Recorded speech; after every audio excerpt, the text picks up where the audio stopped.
This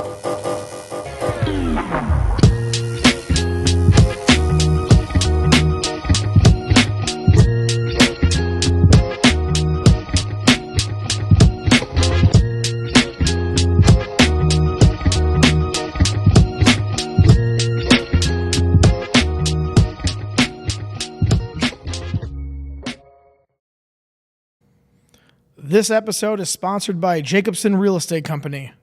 Are you ready to find your dream home? Or maybe you're thinking about selling and want the best deal possible? Well, look no further.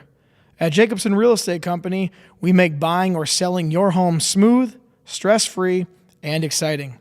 With 50-plus years of experience and a deep knowledge of the Winona, Minnesota area market, we specialize in turning your real estate goals into reality. Whether it's finding that perfect neighborhood, negotiating top dollar for your property, or answering all of your questions along the way, we're here for you. Plus, with our personalized approach, you're not just a client, you're family. So why wait? Let Jacobson Real Estate Company open the door to your future. Call us today at 507-313-2716 or visit our website at jacobsonrealestatecompany.com. Because your next chapter starts here. Buy, sell, invest. Jacobson Real Estate Company. Welcome to this week's edition of Brews and Crews. I am your host, Chris Jacobson, and today I'm sitting down with music artist Matt Tyler of the band Red Dirt Road, who's building a new album, locking in Nashville publishing offers, and coming off a record-breaking festival year. We're talking touring, the real music business, and what it takes to keep chasing the dream. So, Matt, thank you for coming on in. You bet, man. And then you brought this is the head roadie, Matt, here. All right, so we got Matt and Matt on the podcast today. Yeah. And we're going to get a little bit of behind the scenes and then all the stuff that you're doing and all the record-breaking stuff that's happening for you personally with the band. But first, you requested Jameson. Gotta have Jamie. I brought ice for you if you want ice. I do have it pre-chilled as well. So, if you got glasses right next to you, if you want some ice, there is. I'm going to try this actually, just straight up to start with. You can't go wrong with Jameson, man. Is it? I've only had it maybe one time in my life. Usually, I get a lot of bourbon. Is what I get. Some rocks here. Get some rocks. Yeah, bourbon, my guy, huh? Yeah, my buddy got me into it. Bourbon cigars. Yeah, there you go. I love those. Like man candy. Exactly. Yeah, if you want, you can just put the cover right over here. So how shall I address you so I get both of you, Matt and Matt? We call him Bird. Bird? The Bird. Yeah. All right, the Bird. Okay, cool. So we got Matt and then Bird. Perfect. Yep. So I'm gonna swing this just closer to you. Gotcha. Yeah. And then Bird, if you want to bring yours closer, that'd be great. So music. First, I want you to talk about your background, maybe like where you're from and how you actually decided to get into music, because this isn't something everyone can just do. I feel like this is something you, for one, have to have a voice, but you also have to be, I think, outgoing, but that could be maybe a misconception of people that are music people as well. So just a little bit of background about you. Yeah, so I started at a really young age. I had my first band when I was probably about 15, 16. I had a choir teacher that was a big influence on me. She made sure that I kind of stayed with music and doing that stuff. It goes back a little further with that with my mom. My mom has done karaoke and stuff her whole life, so love karaoke. She was like the staple of it all to teach me how to do it. We used to do harmonies and stuff and at the dinner table and everything else. So kind of my whole family sang But yeah, Miss Cashman kind of pushed me into it. So I started my first band. We called it the End because we were at the end of the choir concert every time we had one of those. Oh, gotcha. Okay. So she'd let us get up there and rock out, for about 15 minutes or so. And that's cool. Which was, it was a pretty awesome thing for her to do, And then I just kind of kept progressing on it, I guess, getting in the industry, learning a lot about it, like the technical end of it and like stuff like that. I joined my first rock band, and I think it was 2010. That was Inertia, and we shredded around for a while, and I did a lot of cool stuff, and that's when I just became pretty much addicted to it. I was ready to roll. Gosh, yeah. And learn, then just stay, it's all on-the-job training basically is what it is. Learned the industry, learned how to market everything through time, and just it's expanded ever since. Basically, I was kind of getting in the rock scene quite a bit. I was doing a lot of that first. but it just got to be so saturated. There's a lot of rock bands out there. Oh yeah, and you got to try to differentiate yourself somehow. Right. So we were kind of in that market. I had a buddy of mine that was in Standby, TJ Ellsworth, and him and I sat down, talked, and I was like, well, we got to come up with something. You know, we got to try to find a niche here, and it wasn't necessarily a total niche, but something a little different than the rock. You know, get away from that 80s and 90s stuff that everybody's doing. So we talked about it, and we decided we were going to do a country project, and we put together Diesel Drive. Okay. That's what I rocked for, what was it, probably 14 years, I think. Okay. Almost. And we were really climbing with that until COVID hit. Oh yeah, that took a toll on a lot of people. It was devastating, to the music industry. It's never been the same since. Now, I got a question for you, and the reason I'm asking this is because I thought that last year when I looked at your schedule, you had a lot of stuff in South Dakota. Is that true? Yep, yeah. Okay, now, did that happen because of COVID? Because the reason I'm asking is because I went to I went to South Dakota when COVID hit, and it was like the only state you could do anything in. Yeah. So I don't know if that's like maybe when you got your connection there. No, it was, that's just through time and hearsay and just, Okay. marketing stuff, but it's definitely a thing out there. They kept going, like you said, so... Minnesota, a lot of, you had the Wicked Moose and everything that's closed down now. So That's right, in Rochester, right? Yeah. Yeah. The industry, there's not a lot of survivors left as far as the bars go and the clubs. You have your festivals outside and stuff, but it's been a weird thing to navigate through, and it's expanded our range because of the navigating through it. Yeah, sure. You're just not seeing the same places that you're playing when I started. So. And then where are you from originally? I'm St. Charles pretty St. much. Charles. Yep, okay. Yep. Moved to Medford when I was in 5th grade. My parents followed Jenny O Turkey Story, like I was telling you. Oh, yep. So the plant closed in Altura there, and they went up there. So, but yeah, between them two, that's where I was mainly at, St. Charles. I consider St. Charles home. Sure. And then, Bird, where are you from? Peterson. Peterson? Oh, Yep. yeah, I know where that's at, right by Lanesboro there. He's a Grew up there Rushford for Peterson. many years of my life. My dad worked in Winona here at the UMF, and Okay. so he did a lot of traveling back and forth there. And Sure. between here and Utica. Oh, yeah. Really, Yeah. our family farms in Utica. And Okay. They So got family the farm Burt's, too? They got the Burt's Meats. Oh, okay. Birch Yeah. meets up in Utica. Gotcha. I think some people I know just actually purchased some stuff from there. So. Yeah, it's good, man. That's where I go. Yeah. That's where we go. So are you guys buddies from childhood or? Yeah, kind of hit and miss. We Yeah, ran into each other quite a bit. Our family, I knew his uncles and aunts long before I knew him. Right. Gotcha. And my dad, his uncle Mike is my dad's best friend. And Okay. I said otherwise I never knew him until I met or was with Mike one night, and he introduced me to him. And Sure. Yeah. So then I got a question then. I always hear the word roadie. What does that actually entail? Or what does it mean? just setting up, tearing down. Okay. and getting the equipment out there, getting the lights set up, making sure the sound's good. Yeah, he's the guy who makes sure the production goes down. Without these guys, it's a lot of work. So you see all the lights, theatrics, all the stuff on stage. Bird's the one in the back making it happen prior. Yeah, Helping with it. Helping. I'm still learning it right now, but Okay. He's I'm definitely getting there. He's the head roadie, but yeah, he's getting it figured out. There's a lot of dynamics to the whole show, so Oh, yeah, I can only imagine because how long does it take to set up and tear down? about Actually, 2 not hours. bad. We 2 were hours pretty to set plug up, and play. about an hour and a half to tear down. Yeah, So that's one thing I used to do professional wrestling, and there's I never always had to do this, but there was always set up the ring, tear down the chairs, and then you have to put on the show in between. Right. So it's a lot of work that people don't see. Like you come to the bar or you come to the club wherever you guys are performing, and you like, yep, this is awesome, this is so much fun, and then you forget that these guys are here like probably in the Right. afternoon getting It's ready. Safe to say at the end of the Exactly. night, nobody wants to help you tear down. Right. Oh, yeah. Everyone that's all they're partying. When it's all said and done, then as soon as we're done, they're out the door. They Right. want to help us. For so. sure. it's an 8-hour day is what it is. Yeah. I always tell everybody that they see the 4 hours while we're on stage, but there's a lot more to it. So And you have like 4-hour performances, huh? yeah, we do too. So we're about 3 and 3.5 is what we do. Yeah. But we only take one break. We kind of split that up. I grew up doing like the whole three sets, take on a Yeah. half-hour break. We got out of that, so we pump out an hour 45, take 20, and then we're back on for another. How do you hour keep your 45. voice strong? I like my voice gets weak when I'm just doing this. it's kind of just endurance with it, and just beating it up for a while. You get you kind of just get set on it. If I take some time off, I will see the effects. Oh, really? Yeah. So it's just like if you're going to the gym and stuff with your voice. It's like Right. if you take a little time off, you will feel it. Okay. Exactly. It's You would think consistent. the opposite almost. Yeah, you would. That your voice would get better Rested, because rest. Yeah. Yep. It doesn't though. That it just takes a hit if you take a break. So last year was a big year for you. It was. And the band is now called Red Dirt Road now. Red Dirt Road. Yep. How'd you come up with that name? It's been a kind of long running band that I just joined up with. Like these guys knew I was sitting at home basically with Diesel Drive. Everybody had babies in that band, so at COVID, everybody was home too long, I guess. But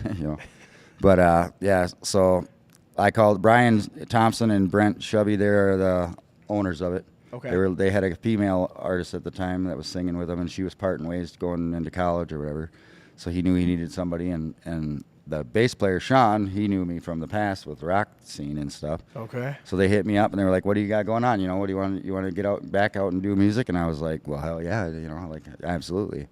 So I joined up with them, and it's just been kind of a roller coaster ever since. I mean, it's we've been just rolling, man. It's been awesome. What year was that started? That was just last year. Last November that I got in with these guys. Wow, so it's not even that long ago. No. Very quick. So you guys are making some headway, and you wanted to come on and talk about the 2026 year that you're about to have. Right. Now this one's going to air on February 2nd. So I know you have a couple shows coming up here in January, and then you have some big ones, but you have big things coming up like an album. Yeah. Let's talk about that because that sounds awesome. It's been a long time coming, man. I mean, I've been writing lyrics since I was a wee lad. I mean, I started with journaling when I was a kid. That's kind of how it all came about.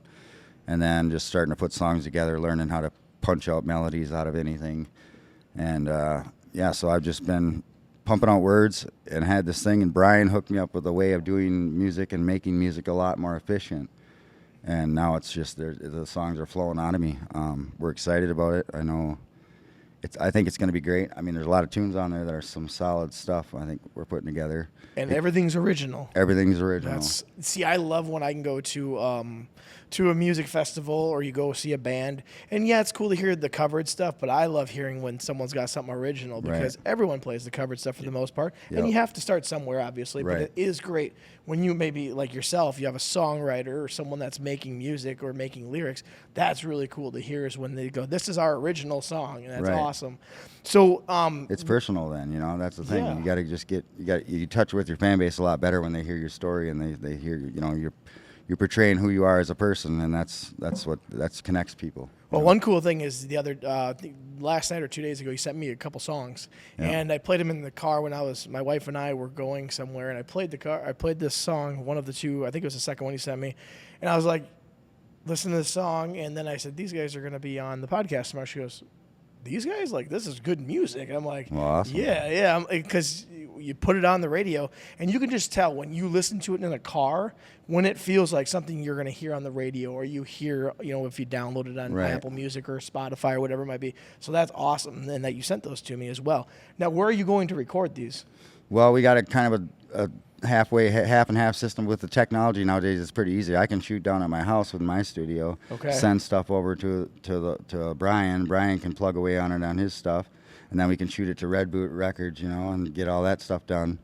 So it's pretty cool. It's efficient nowadays. You ain't got to sit in a Nashville studio to make music anymore. Yeah. There's guys that do it right on their bus while they roll down the road. So you actually have a record label then that's going to. Yeah, we signed with Red Root Publishing. So see, those are always the stories I always have questions about. Is like, obviously you get picked up by a record label, and then like how much do they take from it and all that kind of stuff. Because as you were saying, music's so much easier nowadays. You could possibly even just be independent. Yeah. Does it help having a record label behind you? It does in a sense. I mean, so there's a lot of avenues. You kind of get pinched into a corner where you're going to have to eventually, especially at the high level, because it is kind of a monopoly market, But it's an easy way to get everything to flow. So like they can handle that end. They know what they're doing. They'll get all our stuff put out on Spotify. We don't have to worry about all that stuff then, Okay. And we're only indie artists right now, so like we don't have to pay too much. It's an agreement, Gotcha. You start getting a little bigger, it gets a little dirtier, but it's still something you got to do. But yeah. So are you on Spotify and Apple right now? we will be, with these ones. I am with Diesel Drive. I wrote 2 songs, so I have all them out on that already. Okay. Like that's probably one of the things that got us some label attention and some Nashville attention was actually my first songs from Diesel Drive.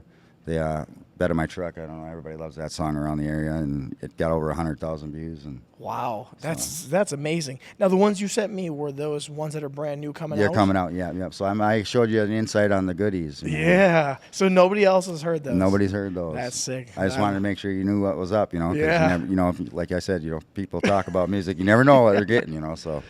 Now, Bird, when you go on the road, are you going to be going on all the roads with yeah. them? Okay, so, and I assume you have a day job Oh somewhere. yeah, I butcher during the day and Okay. then every week, and I just know what I'm doing. And Yeah. And so are most of the shows on weekends then? For the most part, yeah. Well, like in the summer, we'll hit Thursday, Friday, Saturdays, sometimes Sundays. Okay, so and then you got to come back and go Back to the grind. back to the grind until Right. until you make it big. And what would even making it big look like? Like, I mean, it's basically doing it for a living. I mean, that's what you're Yeah. after. I don't chase like, a lot of people think about you got to get that record label, like you said. Mm-hmm. Nowadays you don't really have to. There's a whole market that you can do without all that stuff, as long as you get yourself, marketed properly on your own. To me, that's what it is. It's just me waking up every day, and all I got to focus on is music. I ain't got to go to that 9 to 5 and punch my clock, and do all that stuff. well, and you know what's funny is you say, I had this one song. It was In the Bed of My Truck. Yep. And that one had 110,000 views. It's over 100,000. I don't even know where it's at exactly So right now, but the reason I want to bring that up is because some people may have said, "Oh, you know what? Wow, that many people listen to it. I've made it." But you're telling us that's like maybe a tip of the iceberg. Yeah. There's way more to it. Well, yeah, and that's kind of my personality in a way. Like, I'm a guy who likes a ladder in front of me. So if you tell me I get 100,000, well, I want 1 million. So I just kind of roll with that. But that's probably what helps progress us too. Is we're all driven people. That's why I put Diesel Drive in my band's name. When I created it. Sure. And Red Dirt Road. I mean, Brian Thompson, he's the oldest guy, and he's been rocking it since the 70s, man. Just going. late 70s, early 80s. But he's the guru behind the whole thing. He's the mastermind. Like, he's got the lights programs and all that stuff. So we don't have we'll have a front of house guy in the summer, which means the guy out there running the sound and all that stuff. But otherwise, in the clubs, we do it all ourselves from the stage. Okay, now I've got a question on this portion of you have a record label, and then how do you get paid? Because obviously back in the day, you go buy the album from the shelf, or you go buy the record from the shelf. Nowadays, there's downloads, Yep. there's subscriptions. How do they decide on how you make some money? Because Well, Spotify and them guys will do all that with it, and then okay. your record deal or whoever you sign with is obviously going to be a margin of each way of how they're getting cut and you're getting whatever cut. That's all about leverage is what it comes down Okay. to. You can get into some bad stuff. Like Nashville has these things called 365 deals. 365 deals. Okay. So what it means is they're going to take 365 days worth of stuff out of your hands, and it's kind of a ripoff in a way. And a lot of these guys will get themselves stuck into that, and you got to kind of know how to navigate that market. Basically, they'll come up with a publishing deal of 90-10, so your artist is only going to get 10% of that record label. Every time something's sold on Spotify or Apple, they're going to get 10%. So out of $10,000, they're walking away one. It's just insane. Yeah. And that's on the publishing end. So a lot of if you're talking Luke Combs or whatever, Luke Combs is making money out gigging. That's why these guys have to tour. They have to hit that because they'll make all their they take 100% usually on their gigs and their their merch. Oh, so that's why they go out and do those big Right. shows. So all the stuff when you buy an album from Luke Combs or whoever, like guys like that, you're paying the record label. Okay. Until you show up to their show, that's where you're supporting them. That's good to know though, because you always probably say at the end of a show, "Thank you for coming on out and Exactly. supporting us," but you actually truly mean it because Right. this is where it happens. This is where we get to take home. Yeah. The rest of it's all taken away. It's Well, how that's it good to works. know because Yeah. I wouldn't have known that. I would have just thought, oh, they maybe get like 50-50 or Yeah. something like that. You never know. Right. And I mean, I learned from Jelly Roll on a podcast, honestly. Yeah. He talked about the whole record label industry and how that all works, and that's what made me realize, like, okay, this is you got to pay attention to this because you'll get, you can get ran over pretty fast with that. Oh, I bet. Yeah. I mean, of every dollar, you're taking home, what, like 10 cents? Exactly, if you're buying. So that's not much money unless you go out and support the show. So now I understand why they do these stadium tours. And obviously, if you can do a stadium tour, that's Right. amazing. Yep. Now, there's something else you had talked about with me behind the scenes, which is a CMA registration. What is that? So in order to be in the CMAs, you have to meet qualifications and, Okay. and go through this setup, and get all these things, the list basically cut up and made, So there's a whole laundry line of it because they don't just let anybody into it. Yeah. You got to have over, I think it's like 1,200 copies of a album sold. You got to have over 100,000 views on all platforms.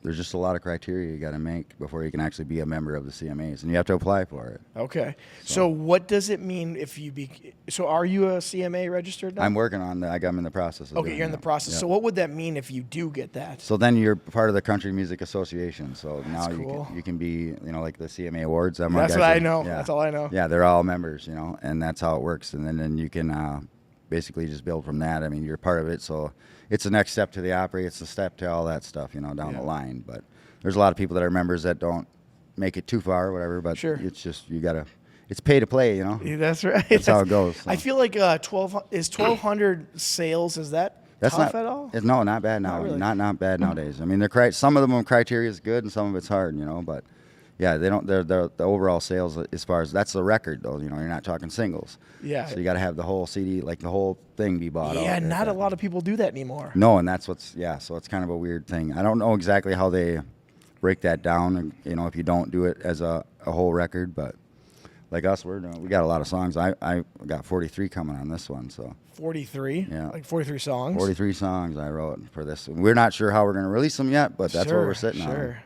How many would you put on a normal record? Like Usually it's only like 10, 12, max, yeah. so maybe 16. But I remember that back in the day, you get us about like 13. I thought it seemed pretty average. And I always liked buying the whole album because I would find other songs within the album that I actually liked better than the hit ones that would come out. Right. And granted, I was listening to rap, I was listening to boy bands, everything. But Right. that's the same thing. Like, I bought country albums, and I like to get the whole thing so I can just see what else is out there other than just hearing the same old radio play over and over and Right. over again. So that is tougher than thinking about you got to actually sell the whole entire thing, not just singles. Right. Because right now it's so easy just to click on one song on Apple and it just downloads the one song and that's it. Right. And then it's there. So, well, that's cool. So you could eventually be up for awards then if it keeps progressing. yeah, 'cause you never know, if you get to that level, that's really cool. So how did you pursue this record label?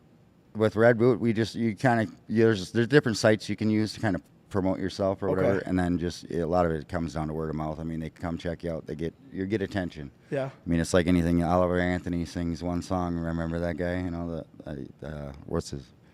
I think he's from Virginia. He came up with that. I've been selling my soul, working all day. Remember that song? Possibly. You might have heard it. I may have had to He listen blew to up it. in 24 hours. The guy, he wrote it outside of his house. Richmond. Richmond, north of Richmond. That's what it's called. Okay. He wrote it outside of his house, and he's up in Virginia or somewhere or whatever, and he's on a creek bed, and he's got his guitar, and he just rips it out, and it resonated with so many people because it was about government stuff, and all that. Sure. Kind of going after the 1% in a way, but he did that, and he just blew up. And that's what it is. It's all about exposure, getting yourself out there. Somebody sees you, the right person sees you. Sure. Music industry is not about talent. It's sad but true, and in a way, it's a lot about who you know, not what you know. I've always said that. I said a lot of this is just about in the professional luck, wrestling man. industry, there's people that are like, well, it's about who you know and Right. what your background is, because there's some people that just get it because of they did something really well beforehand, so now they get easier road, and it is what it is. Right. It's not, it just kind of happens, and I definitely understand that talent doesn't always beat out word of mouth or who you know. So yeah, no, I know tons of guys that are. I mean, they're Nashville quality, they're every quality, and they're still sitting in clubs, Sure. So yeah, it's a luck is what it is. It's the luck of the draw. Right place, right time. Yeah. So you have 4 members in the band? We got 4 members on stage, and then we got our the road crew. We got Matt. I mean, there's 3 of them, depending on the season. So we slow it up a little bit with obviously in the clubs, but there's 3 of them usually, and then we got a driver for our bus. And, Sure. Yeah. I want to go off of the tours now, Bird. And the reason I want to ask is because you have other people that help you. Yep. Yeah. Okay, how many guys are with you then, or girls? There's Borthy. Borthy and Shar, and then Josh. Josh, the bus driver. He Yeah. helps us too. Do you mind pulling the mic just a little closer? So about there you 4 or go. 5. Yeah, 4 Okay. in a sense. roughly. So when the bus we're driver busy. helps too? Yep. Yep, he does somewhat. He's Then a he'll go take fogger. a nap in between, and then Yeah. Sure. come back out and help us tear down. And Yeah. Sure. That's kind of neat. So there's about 4 of you that help out behind the scenes that nobody sees, and you'll be going on all these tours this year, just like normal, with your day jobs when you come home and all that kind of stuff. So that's kind of nice to know. So what are you specifically in charge of? Is there anything specific that you do that nobody else can? I know what production, needs to pretty be much. done, I guess. Yeah. I mean, and when I see this part ain't done, I'll finish what I'm doing. Go get on to this part. Sure. It's just a matter of just getting everything, all your ducks in a row. Yeah. And then knocking them out. So when you're setting up, what's the most important part? Obviously getting the sound down, but is there like some aesthetics of like stage lights and certain things that have to be taken care of that make it look better than other times? That's where Brian, I mean, he'll critique everything we do. So like once we got everything in place, like, well, I want this a little bit over this way. I want this a little bit more this way. Yeah. And so we just get it all set up to where he wants it perfect, and we're ready to go. Are there other places when you go like to a bigger venue that you have to do more work compared to like a smaller venue at all? Yeah, because we have different setups. I mean, there's an A rig, B rig, C rig. Oh, so you have 3 different rigs? Yeah. Oh, okay. This is awesome to know all these behind the scenes stuff that nobody probably ever sees. So what would an A rig look like compared to the B and the C? Is the A like the big one? Yeah, it's a monster. You know. Yeah, I mean, it's just, I mean, for the most part, I mean, it all looks the same to me now. But I mean, I suppose. to some people, it's amazing when they see these flashing lights, and like I said, to me now it's just like whatever. But Yeah. So your A rig's your big rig, and then your C rig's like for what we're doing right now is in sidebars and everything. Okay, and then so like an A would be like at a festival. Yeah, or yeah, yeah. We're gonna be with like an A rig. You're gonna be flying trussing front and back. You're gonna have scrims over top of the speakers. So Okay. we try to make it look like we don't have live sound. So we have a drummer that plays an electric kit. Everybody's DI'd in. So Okay. there's no amps on stage. We have a really professional, clean looking stage. I mean, there's just nothing on there. The only thing that you're gonna see instrumental is what's in their hands. Okay. That's so you see the guitar, you see the drum kit, and the bass guitar, and then I'll have a microphone. Other than that, there's no other stuff. We got LED lights. We got boxes. That's where he's kind of referring to with A and B rigs. There's a 6 foot tall, big, huge box, probably 6 foot tall, probably 8 feet long. It's all on rolling carts. We try to keep everything plug and play, so it's pretty easy. But we'll roll that in, and it's a big panel lights that can blind people and everything. It just kind of got the blinders, so we can do the whole, theatrics to the show. Yeah. And then, 36? In A rig, we're running 36 moving headlights, so Oh wow. everything's, there's all kinds of effects going on. And then we got the fogger stuff. We got, it's just Josh on the fogger. Yeah, we got Josh on the fogger. So if something breaks the day of, do you just forego it and say, okay, that's not going to be on this one? Right. And would anybody even notice? No, well, I mean, if they've seen us before, maybe, but Yeah. it depends on what breaks. Okay. Because Has anything ever happened like that, Bird, where something broke? You're like, shit. Yeah, I mean, luckily we've had it where we could fix it on time. But Okay. Yeah. Yeah, for the most part. Yeah, I mean, we've had it happen. I bet But, after traveling able with to all fix of it. it. Yeah. Yeah. I mean, everything's pretty locked up pretty good. We got everything. It is really insanely plug and play. We have everything really organized. Everything's going to go in the same direction. Roll all the wires up so that we know when we get to the next show, just unroll these wires and get all your equipment in and start plugging it in. And I feel like the organization would be one of the toughest parts. Is just it making is. Sure. It's It like is. it's impossible. Yeah, especially when there's 4 other guys doing it. You got to make sure every guy knows, hey, this has to go there, this has to go here, so the I next mean, time we it's roll safe it to out. say it doesn't work out perfect every time. Yeah. But I not. mean, sometimes we're yelling, where the hell's that wire at? As best we can, but yeah. Some days I come in here and the cords haven't moved in like 2 days, and I'm like, how the hell did it get tangled? I haven't done anything. Exactly. I think cords just get tangled. I Yeah, think they just I really have their do own too. life. I don't know. I've been 5 minutes of the show looking for my damn boots before, so it's like, Well, it that- happens, So let's talk about the tour. You have this tour bus, and you showed me a video and a photo. I'm like, God, that thing is sweet. Yeah, it's Now, wild. you told me Taylor Swift used to own that one? Yeah, that was Taylor's first one, actually. Her first one. her What year parents- would that have been then? Her parents bought it for her. That'd be a 2004, I think. Is Okay. What it is. Yeah. That thing, I mean, it has was like cherry or mahogany wood inside? Yeah, it's fancy, man. She didn't spare anything on I that bet one. not. How'd you guys pick that up? So it's kind of a long story, but Brian and Brent found a guy down in Texas that had a bunch of tour buses for sale. Sure. He's got Buck Cherry's down there. He's got everybody's, right? So they were just kind of, checking out his website, looking at everything. And then they knew that this one was there. They knew it was a deal. Well, Randall King was another guy that had it. He ended up with it after Taylor Swift. He had just traded it in or whatever to move on to something else. And so it was just on the lot, and the money was right and everything, the numbers were right. And Brian, they had some work to do, but nothing major, too major. Brian and Brent did a lot of the minor stuff, but yeah, the price was right, and they snagged it up, and yeah, it's amazing. It's awesome having it. It's nice to get into something at the end of the night and just crash because we're dead. Well, that was the next thing I was going to say. Is it's got to be a lot nicer touring on something like that than if you're like in just vans driving and stuff like that. Yeah, the diesel drive days, man. I drove there and drove home. So you're getting home at 5 in the morning. You got a show to rock that night. So it's just like. It wore you out. I became an insomniac for the most part. Yeah, I suppose you had these weird hours and stuff like that. So, how many does everyone go into the bus together? Yep. It's got enough for everyone in there. I assume so. Yeah, it's got the 3 floors. Yeah, so we got the 3 bunks on each side, and then we let the old man have the back, Brian. 'Cause it's his baby. And the bus driver sleeps on the couch all the time. Sure.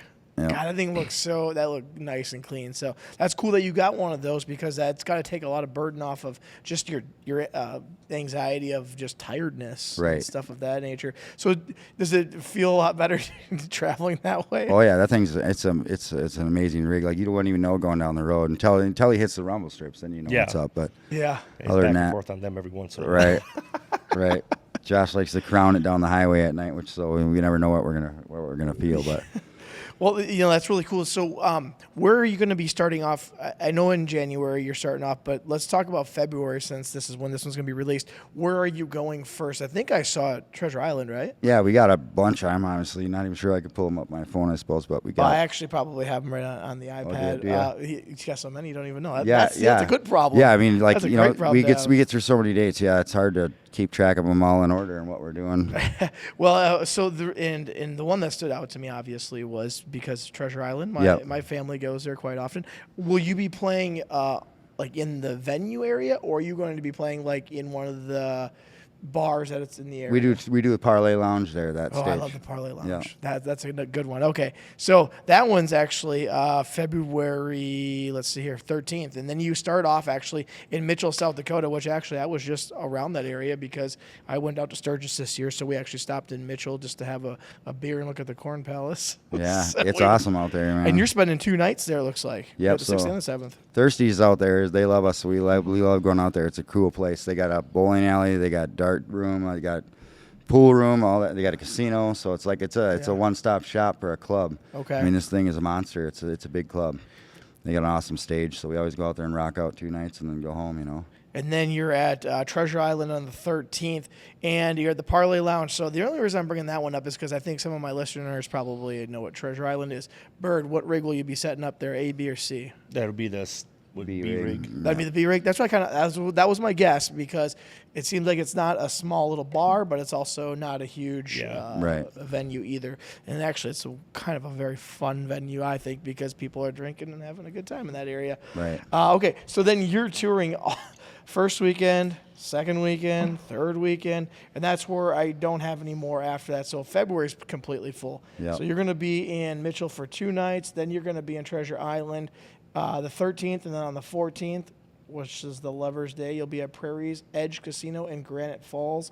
And then the weekend after, you're in Council Bluffs and then Sioux City. So then do you just go and find a hotel then, or do you guys all just stay in the bus? We just stay in the bus. Cheaper that way? Yeah. Make more money? Yeah. That would make sense. And it's got to be just as cushy as probably a hotel room, it sounds like.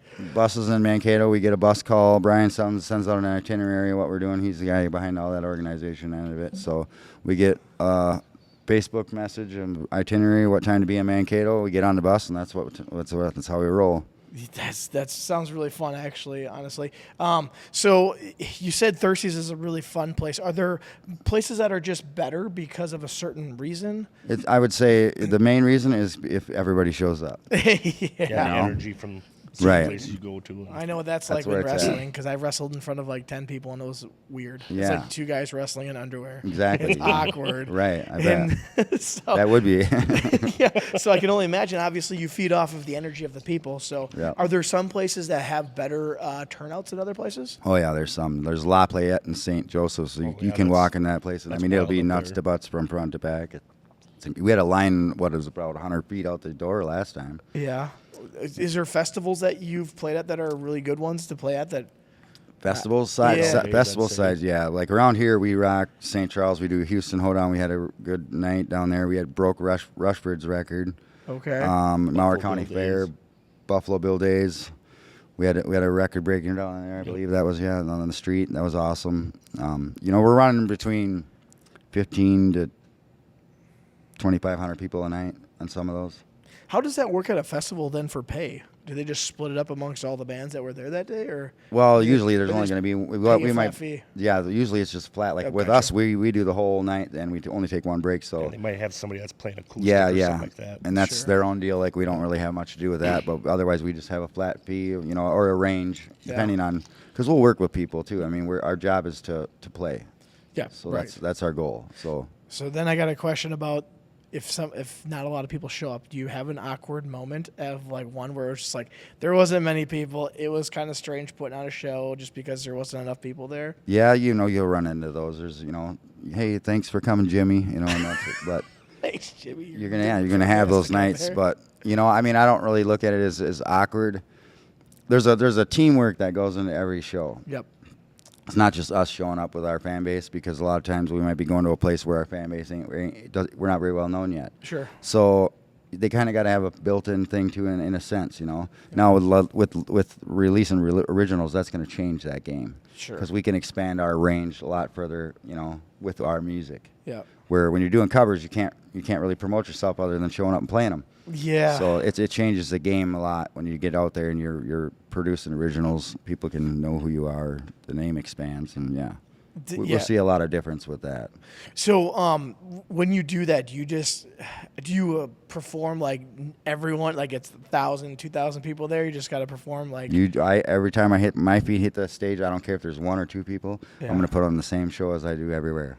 That's good to hear because it's like you said, it can be awkward. I know it's awkward, especially wrestling. I know how kind of weird that does feel, but you have to act like it's a full place, and you have to remember those people that came there possibly paid to come see you either way. exactly. So Yeah. you got to put on the good show, and also it's just practice probably every time as well. Yeah. We have had a lot of paid practice back in the day, So how do you balance your personal life then with the whole band situation? Because obviously, like you were saying, you have both of you actually. Yeah. You come during the week, you got your 9 to 5 as they call it, and then on the weekend it's like a totally different thing. Right. How do you balance the two then between both of you guys? You guys can both answer this one. Because myself, a person, I don't really have a life, so I mean, I just go to work, and then on the weekends, I get to enjoy doing this. Yeah. Yeah. This becomes your going out.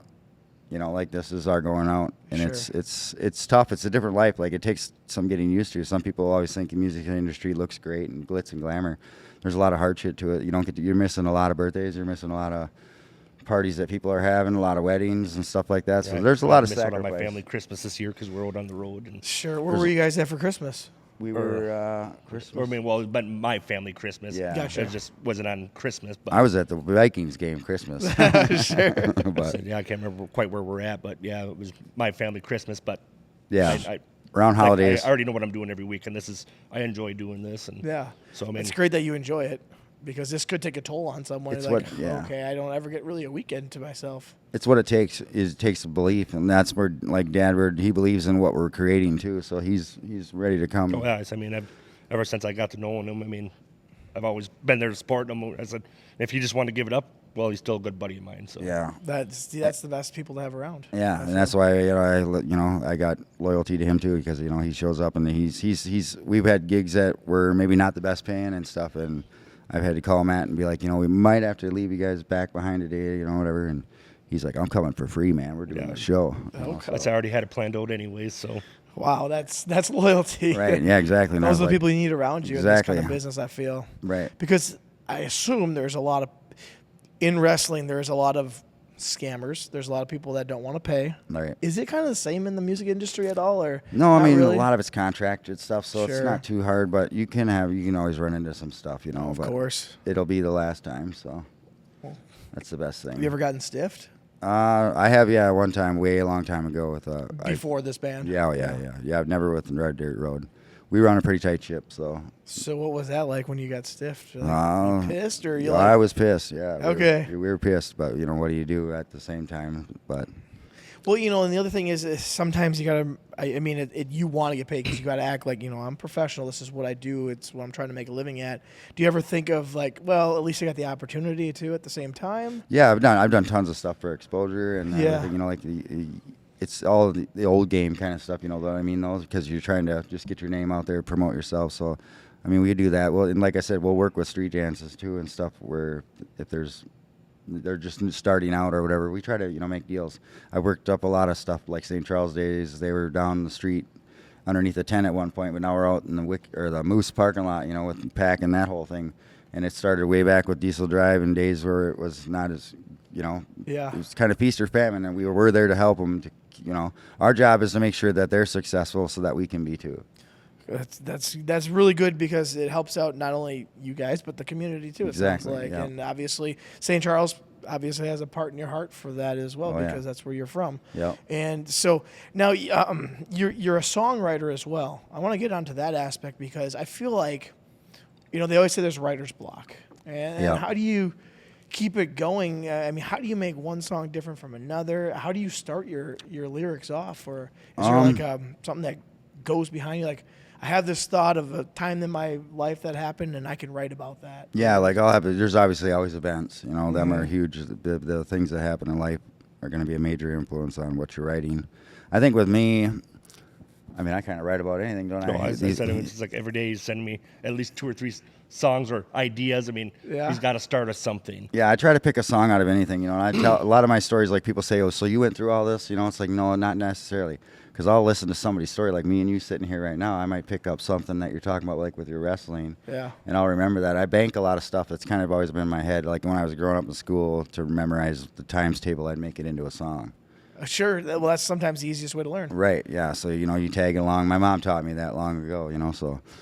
I'm kind of music minded, man. There ain't nothing I'm looking at where I don't think could it be something, could it be in something, or processing it somewhere in there where it'll come out later. Sure. It's just kind of the way it is, I guess. But Do you have one that you had written in before that has a real deep meaning or anything like that? has a real deep meaning. Yeah. I'd probably say the biggest one is Abe's song. It's a friend of mine that actually passed away from suicide. Okay. But that one's a deep one. It's probably my best country song I've ever wrote, you know, at this time. But it's the deep one, you know, because it's Sure. touching subject that's tough on everybody. So is it a song that you've released, or is it going to be? It's going to be coming out on this, yeah. Okay, and so Abe was a friend of yours then? Yeah, Abe was my best friend, yeah. Okay, and then you wrote about what? Could you give us a glimpse of what you wrote it about? Or Yeah, how- so yeah, it's no problem. I mean, yeah, he just, you know, he was suffered from depression and stuff like that, so he decided to take his life. And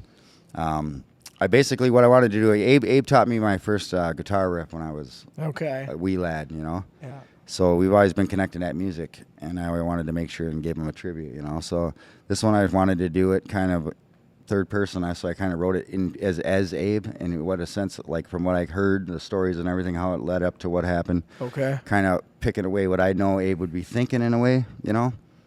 And we all have that common question of when somebody does that, you know, the whole can they get into heaven and stuff like that. So that was kind of what this was based around, was Sure. that question, and him going through it. And I know he went to church and stuff like that before it, so he obviously was having some thoughts about it.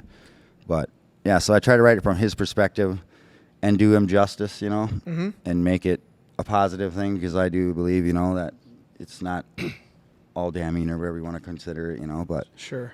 so it's, yeah, I just try to do it in a positive way, and I mean, it's powerful. It's It's a great song. has a lot of meaning to it. Can you give away what the title of the song will be called? Abe's song. Simple as Abe's Yeah, song. it's for him, so I'm leaving that one where she sits. That's good. Was it tough for you to write that one? Very. Very tough. Okay. Yeah. I always wonder that because you obviously he's a good friend of yours, best friend of yours, and you have to write it, and you're writing it in his perspective. So you got to almost put yourself into his shoes. I feel like Right. that'd be kind of tough to do. It was, and yeah. it's true. Right. It's not like you took a piece of someone else's story, someone else's life, and put Right. it all together to make a song. This is actually someone personally you knew. Right, and I tried to do it in a sense because I didn't want to be speaking for him in a sense too much. Yeah. So I did it in the right way, where I'm saying things that we can all say we know probably likely with him, but not crossing the border, but actually speaking for him, you know. Yeah. But yeah, so it was tricky to do that because I wanted to in a way tell his story, because there were so many unanswered questions Right. for everybody Right. Yep. that I felt like I kind of owed that to him, you know, because I do know what he struggled with through time and stuff. So Did you share that with any family members at all then? To Yeah. get their opinion or get their blessing maybe even? Yep.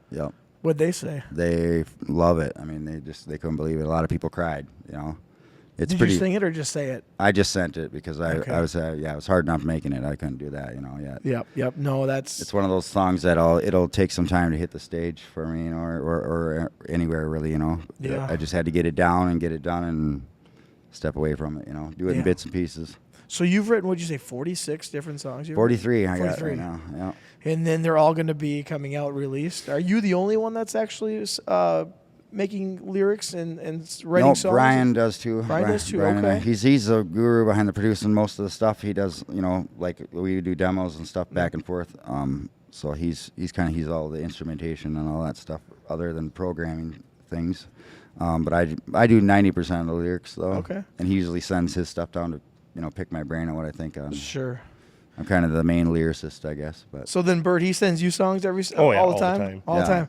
And then when you read these, what do you give him Oh yeah, feedback? there's like ways I ask him because like I know what it sounds like in my head. Sure. And like sometimes it don't quite make sense. I tried to see if rewrote it once how you write like how you use the words. Yeah. And sometimes they work out, sometimes they don't. yeah, he's actually wrote one of them. So Oh, no kidding. yeah, he gave me Song I lyrics. wrote like had in my head 7 years ago. Like, well, he actually taught me my first guitar strings. A buddy of mine gave me a guitar, and I looked at him like, well, I don't know what the hell I'm going to do with this. I don't know how to play it.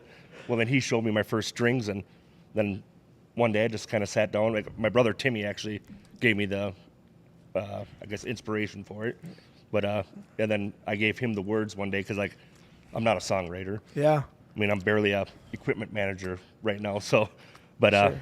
so I gave it to him, and he rewrote it, and goddamn, I loved it after he was done with it. Yeah. That's cool. And then you taught him guitar? Yeah, Just I taught like him. Abe did to you? Yep, just like passing it down. There you go.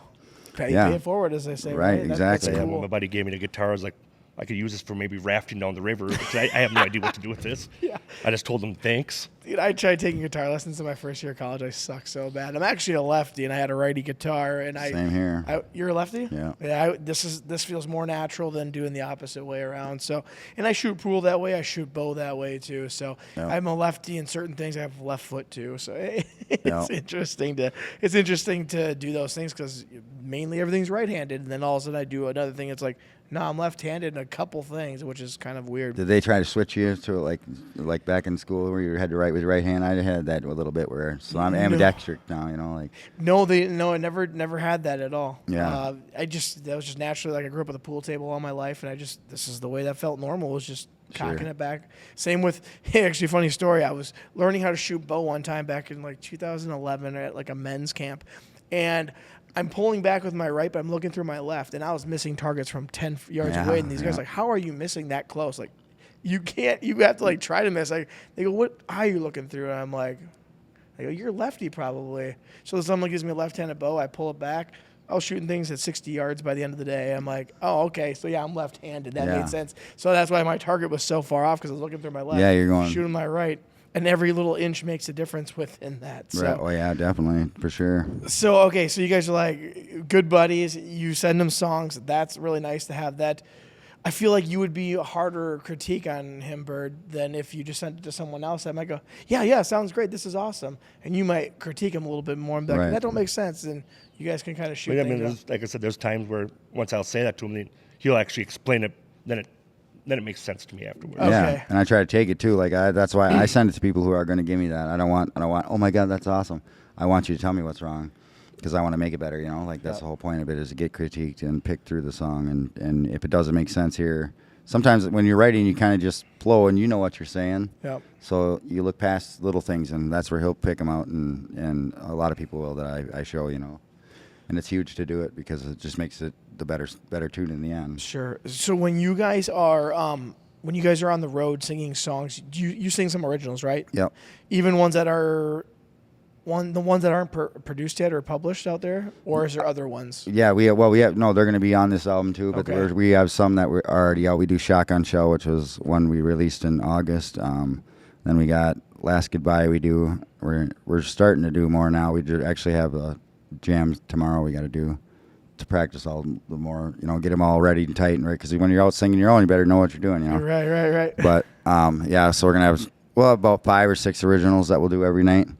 We're in that time frame though. We're in the clubs, so we got to kind of keep it, known stuff, Yeah, otherwise people will stop listening. Is there one of your songs that gets better feedback?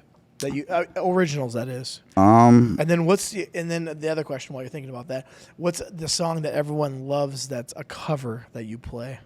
Okay, cover wise, well, let's see. Well, maybe Bird knows. He's probably out there in the audience listening to the crowd. 2 Dozen Roses. Yeah, pretty good. You're gonna be classic country. You can't go wrong with that song. And Post Malone, Morgan Wallen's, any of those. We touch those because we kind of bounce around with areas and how it works or whatever. But sure, it's gonna be Post Malone, Morgan Wallen, and then the classics. What do you think about Post Malone getting into the country scene? I think it's different, but I think it's actually pretty cool. The guy, when you really get to know and watch what he's about, he knew a lot. Now, he knows back road country that a lot of people don't know, So he's got it in his roots, That's interesting because he's like a Kid Rock, where all of a sudden he was like rap, and then he went into country, and Kid Rock started with rap, and then he went to. He's definitely a definition of you can't judge a book by its cover. Right. I saw him talking to somebody. It was a podcast or something, but he starts talking about Diamond Rio, and he comes out with Romeo and Juliet, and that's an old that's not a common Diamond Rio song. That's a back in the album song there. It's way buried on the bottom, and he knows that too. And I'm like, this guy knows country. Yeah. Because that's a banger. I love that song, but yeah, not a lot of people hear it. They're used to the usual Diamond Rio, Yeah. But so then, what's the original song that people love of yours when you do it, or that you've gotten some good feedback from, maybe? Do you listen to are you out in the audience? I'm out there. And so then you probably hear what some people are saying. Shotgun Shell is probably the one. Shotgun Shell. And that'll be on the album when it comes out? Sweet. I look forward to that. That one's already released-ish, we kind of did a EP, basically early production they call it. Okay. So that's already been out there, but yeah, people are liking it. It's catching on. It's kind of a mid-tempo, so it's not nothing crazy dancey, but not in crazy party, but it's got good meaning. It's got a good catch to it. I think the biggest one coming up as far as what we're releasing soon is going to be Plenty of Fish. Yeah, that's awesome. I'd say Wait, is Plenty of Fish on the dating site? No, I had to name it that because of that. But it's called Plenty of Fish in the Creek. He gave me the idea actually about that line. These words that about a guy said that, or there's plenty of fish in the creek, or plenty of fish in the sea. Yeah. But he lost his lure and he didn't want to fish no more. So I sent him those. I told him to write a song around that. Well, he went somewhere different with it, but it worked out perfect. Yeah, it's a cool song. Well, yeah, see, my wife and I met on Plenty of Fish, that's awesome.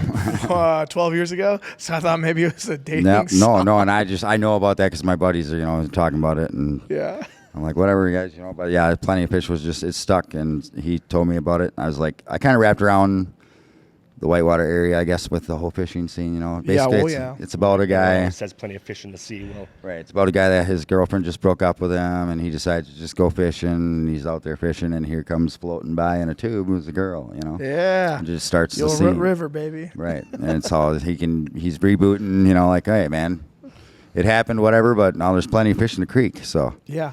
Well, I want to ask you, because you came into the band, how did they come up with Red Dirt Road? Obviously, it was before you. Yeah, I'm not 100% sure on how that all worked because it's traded some members through some time, but Brian and Brent I think Brent was the longest. Pretty sure the drummer. I'm not really exactly sure where that name came from. I think one of the guys originated from down by Tennessee, ish area, Oklahoma, Tennessee. And then, they just kept it rolling because it's one of those things with the cover market, you kind of got to keep your branding, So if you're already in one and you got it, you want to stick with it. Sure. Which would be the same with me if I was to carry on without Red Dirt Road and join something. It'd probably be Diesel Drive still. And keep the branding and keep it rolling. So when it comes to the merchandise, I assume you just sell merchandise? Yep. Who's taking care of that then? Me. Oh, and the roadies will take care of it as far as selling. Well, he's up singing. We take care of that part. Yeah, we had a full-time merch girl, but now we're just letting it we're trying to keep a tight ship so we don't have too many people involved, as far as overhead. But so these guys will take care of it or whatever. I mean, I try not to. I'd rather pay attention to these guys singing. Greg's usually the guy rocking it. Borthy, we call him. Looking for something to do, so.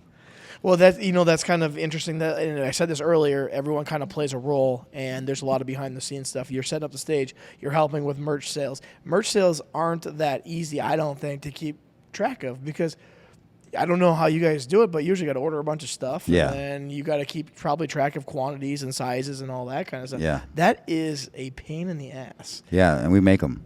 So And you make 'em. We make them. So we're above. Yeah, we gotta go even further with that. But yeah, we get the cuts and do it, pressing shirts at my house on Monday, Tuesday, and then we're out gigging and selling them all on Friday, Before we get ready Saturday. to take off to go. On Yeah, the road, yeah. Pressing Yeah. out shirts quick. So we're vested. I mean, it's a one-stop shop with us right now Sure. until it gets bigger. You know, the more pay, the more people. That's right. Now I want to go on to the band and what keeps you guys going with this band, because you said you've been playing since, just playing music in general since you were a wee lad, as you said. Yeah, it's 15, 16, out gigging since then. Yeah, Yeah, and do you mind me asking how old you are now? I'm 40. Okay, so we're talking A lot of time, man. a lot of time. It doesn't happen overnight usually. I mean, No. obviously you told us one story where someone just started playing a song and it blew up overnight. Right. But that's not usually the case. No, it's cutting your teeth, man. You're going for a while, and my daughter's trying to get into it, and I keep telling her that. She always asks me, well, how do you get to this? How do you get to this? I was like, 20 years is how you get to it. It takes time. It's all about getting yourself out there. How old is she? She's 18. She just turned 18 in December. Oh, okay. So she's... Well, She's- that's a good time to figure out if you like this or not. Right, and that's what I bring her up on stage. She comes up with us and does some stuff, and She sing? Yep. Oh yeah, she's Oh, she's cool. a smoke show. Oh yeah, she's got a damn good voice. she's got a hell of a voice. I mean, What's her name? Paige. Paige. Yep, he's her. Yep. Okay. Is that what she goes by? Yep. Okay. We call her PJ. I mean, I do anyways, but Sure. most people. But Okay, well, that's yeah, really cool. she's a monster on the mic. She knows what she's doing. She's had a lot of more, I guess, influence, obviously, with Dad being around and being in the industry. So Yeah. she's had a lot more, avenues to go down that. But yeah, if she wants to do it, she's going to go somewhere. I know that. I mean, there's definitely no doubt she could be something. Yeah. How do you feel about that then, Dad? I love Having your it. daughter Yeah, I with- love it. I That's love it. cool. Yeah, I mean, I've always been proud of her for it. I want her to do whatever she wants to do, but if she wants to get into this, I'll kind of keep an eye on it. Don't get me wrong, Yeah, because yeah. it can be ugly out there. But That's what I was going to ask you about next. Is there something you tell her, hey, stay away from that? Just- right, yeah, exactly. Yeah. And I know all the things to kind of keep your eyes on, and Sure. things to stay away from. So I would definitely keep my tabs on her, but she's got the talent to do it. She just got to figure out if that's what she wants to do. Yeah. So what kept your nose to the grind, as they say? What kept that going over these last, what has it been, 25 years? I guess it's just a fate, man. I mean, I remember sitting on St. Charles stage this last year, and I was on there little middle of the gig, and I grew up basically from where we were playing. I'm down the block. I used to live in a house there. I remember being 7 or 8 years old, riding by there and thinking I'm gonna be a music star when I grow up. I'm gonna be in music when I get up. And I'm riding my bike, and it just dawned on me the time that went by, and how it kind of wrapped around all full circle for me, because now I'm sitting at the Moose on a stage with a tour bus sitting there, and I'm still doing music. So it's always been in my blood, I just knew this is what I wanted to do, and I've tried to quit and I can't, Well, I mean, it really is probably an adrenaline rush every single It is, time. yeah. And I bet the people, when they see your tour bus come up, they're like, these guys are something else here. That's the wow factor, but Yeah. behind the scenes, it's just the grind, man. I mean, I put in the time, and it's in my blood, Was there a time when you actually thought you'd just be done and not? Yeah, just before Red Dirt Road, I was kind of on that hiatus with Diesel Drive. Yeah. COVID hit.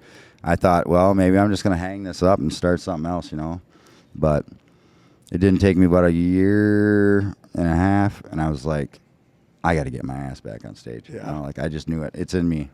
It just became evident. I'll never change now again. Never not think I shouldn't be doing this, Well, what's a motivating factor then for you to keep it going? Because I guarantee you guys are tired. Yeah. I mean, you're not you're going to your 9 to 5s during the week, and then on the weekend it's grind. Right. What just keeps the motivation happening? The biggest thing was music, my own, finally coming out. I've Okay. done the grind forever. Yep. With Diesel Drive, we were going for a long time. I got 2 songs out. Now I'm sitting on 43 in 1 year. So it's that's what's got me going, is now I'm going to be able to tell my story, get my stuff out there. Yeah. Brian's helping me with that aspect of it, giving me the avenue to make sure it's happening. And it's happening, and it's getting attention, and it's Yeah. getting awesome. Well, I bet that's it gives me goosebumps just hearing that. I just imagine like when you start getting talks of a record deal, like you guys have to be like kind of living on cloud nine at the moment. Oh yeah. I mean, granted, like you said earlier, I keep the ladder in front of me to keep going up, up, up, up. Right. But you got to be like, man, this is cool. This is what we were working for. Right. Goosebumps. And now where do we keep going? So that probably was a pretty cool feeling. And then Bird, for you, I mean, you just like being around. It sounds like you just love being around. When it comes to music, you could have somebody beating on some garbage cans as long as they can sing half decent. I don't care. And I said, man, learning all this stuff now, like back in the day, my radio in my car, even up to this day, a lot of times I don't even have my radio on in my vehicle because I want to see what new noise my vehicle's making today. And so like a lot of times, I mean, I'm not really listening to music, but when I'm around him, like ever since I've known him, like he's always singing a song or he's always showing me new songs that are coming out by different artists. And Yeah. He's bested now. yeah.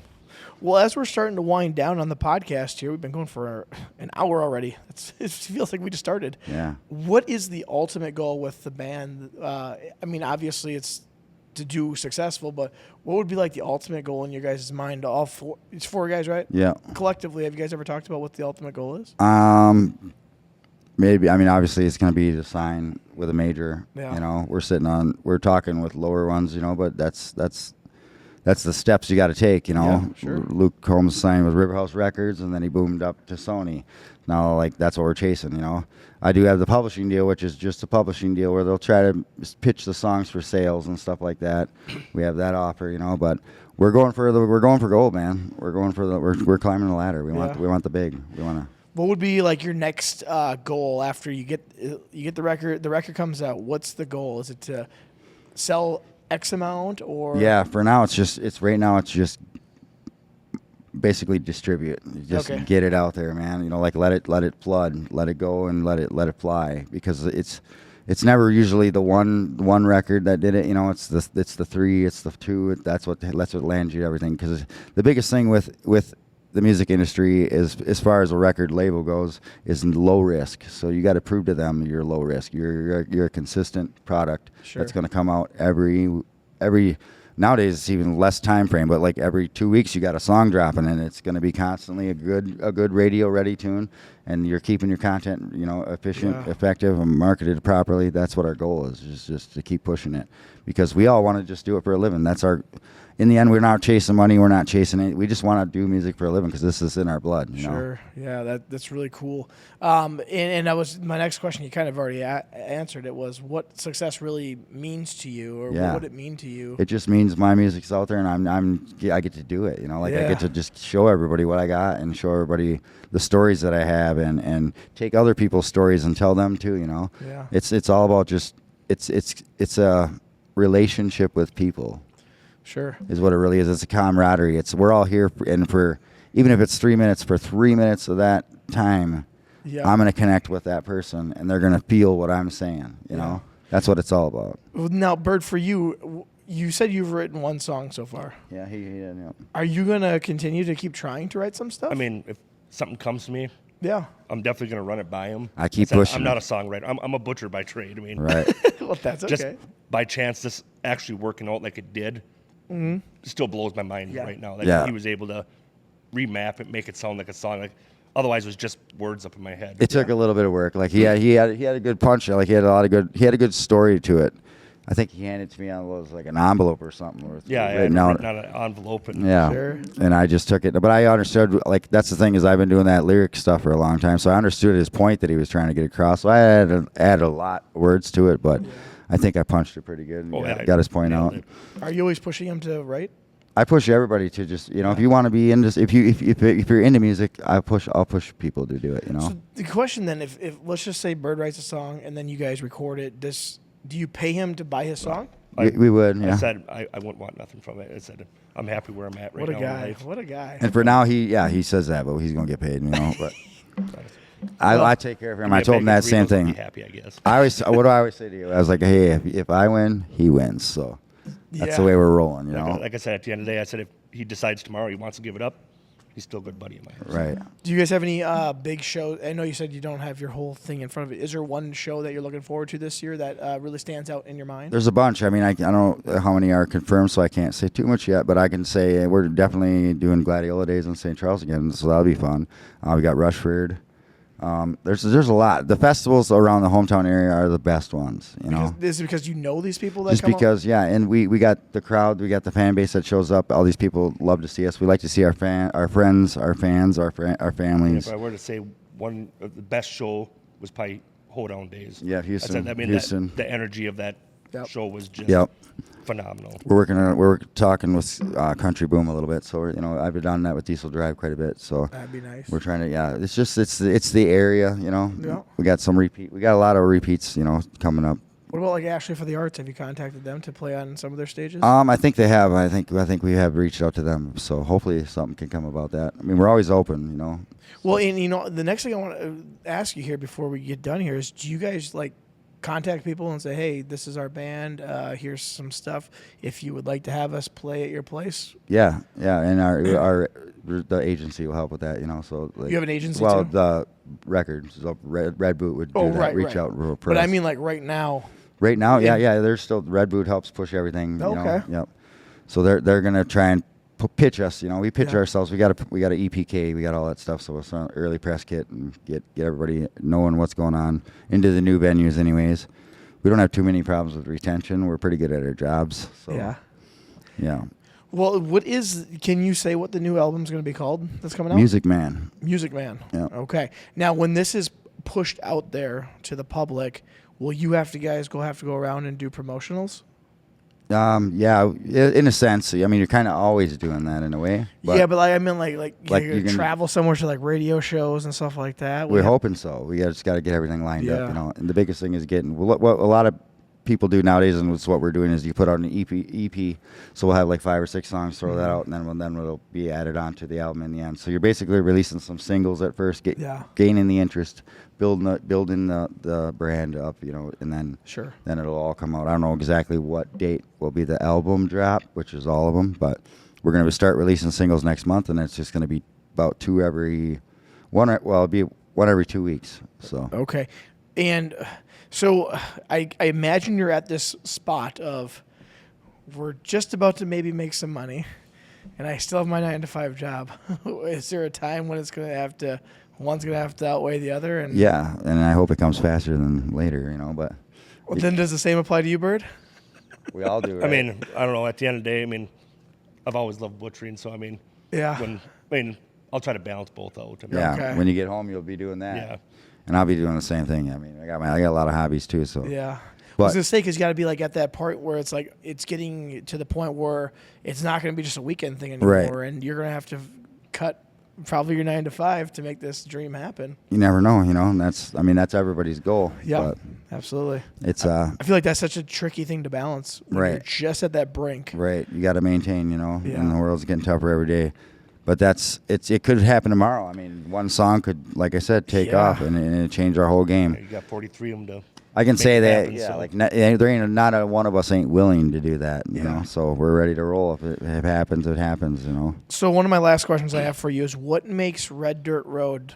What makes them different than other bands that are out there? We will have, if not, I shouldn't say the best, because there's a couple guys out there that are still rocking it. But as far as Minnesota goes, we're bringing the biggest production. We're going to have a program light show. We run along with Click Tracks, which it's kind of an intricate name of saying things. But basically, everything is so timed, everything's programmed. So when we hit the chop on the drums, them lights kill. We have what's called ramp ups in between. So we'll hop off, and you'll see us disappear from the stage.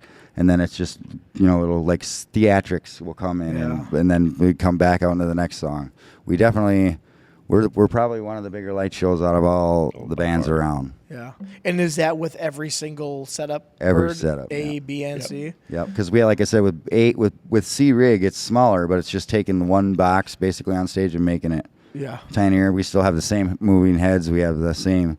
We're pretty consistent on what you're going to see. Yeah. Well, is there anything that we haven't covered that you wanted to cover on the podcast? I like Jameson. Yeah, this is actually pretty smooth.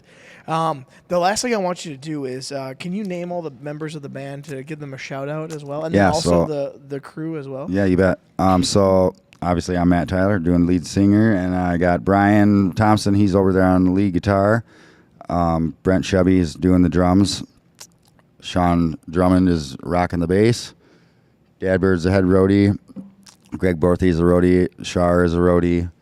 Josh is our driver, and we're working on some new merch stuff with some people to help us out with that and helping the marketing and merch. And yeah, that's the crew. Well, if you want, plug anything that you have here that you would like websites and stuff of that nature. www.reddirtroadband.com. That's one big one. Check us out on Facebook. Give us a like. We appreciate that because let you know the digs, where we're going. We mainly work off that. We do have the website, though. But we do have the merch on reddirtroadband.com. We'll be on Spotify. We'll be on Apple. We'll be on everything real soon. So, what's the release date? Do you have a release date yet? The first single is going to be coming out in like 3 weeks. So, but then we're going to be when this drops almost. Yeah, right when it drops. So yeah, that'll be nice. Yeah, and then from there it's going to be, like I said, every 2 weeks. It'll be dropping another single, and that'll go through August, I'm sure. So 43 in total. But we're just not sure when we're taking the whole album and going bang. But yeah. So one single just kind of come one at a time. Yeah, we're just building it up so everybody, you're getting your feet wet. Yeah, you'll be able to see what we got going. Well, guys, I really thank you for coming on in. This has been a really cool. I like the behind the scenes stuff. I'm really big into that kind of stuff because everyone sees what the product looks like on stage. That's why I wanted to bring them. Let them Bert know came and gave us little details behind the scenes, and everyone, even the driver's doing something. Then I didn't think that. I thought he was just probably the driver. That's a lot of driving to do, and obviously he's taking a big ass RV across these places. Right. But yeah, this has been fantastic to hear about this. I hope you guys do fantastic. It's really cool that you're in here. I know. I don't know if someone tagged you in the post that wanted you to come on, or if you just reached out to me, but I feel honored. Yeah, man. Cheers, man. I feel honored. Appreciate it. And also for those who are actually listening, Bird, cheers over here too. For those who are listening, I'll put your website and I'll put your Facebook down in the show notes. So if you're watching or listening, just go down, click on it. It'll take you right to their website. And then you guys have stuff coming out pretty much when this releases, which is going to be February 2nd. This comes out, and hopefully the songs will be coming out that week. This is like perfect timing. Yeah, this is awesome. It works out, man. And I do want to say thanks to this guy and the road crew for everything they do, because it takes a team, man. It takes a mountain to do this, and I want to give a shout out to them guys for everything they do, because they got to hide behind the scenes when we get all the attention. So yeah, that's great. It sounds like you have great guys behind you, great people behind you. It's just awesome. So it's great to hear. And for those who are listening, please like, share, subscribe, and 5-star this podcast. Let us know what your favorite time ever seeing Red Dirt Road was, or also tell us what your favorite song of theirs is as well, because I think people would be great to hear your guys' music. You shared some of the samples, so I got a sneak peek, which is actually kind of fun doing the podcast. I get some sneak peeks on things, but that's really cool. So please like, share, subscribe, and 5-star. See these guys out on the road. Go to Treasure Island, because a lot of you people are local. Treasure Island's like an hour and 15 minutes up the road. Come check them out. But guys, one more time, cheers. We'll do the original. When I say Red Dirt, you say road. Red Dirt. Road. Red Dirt. Road. There we go. Cheers.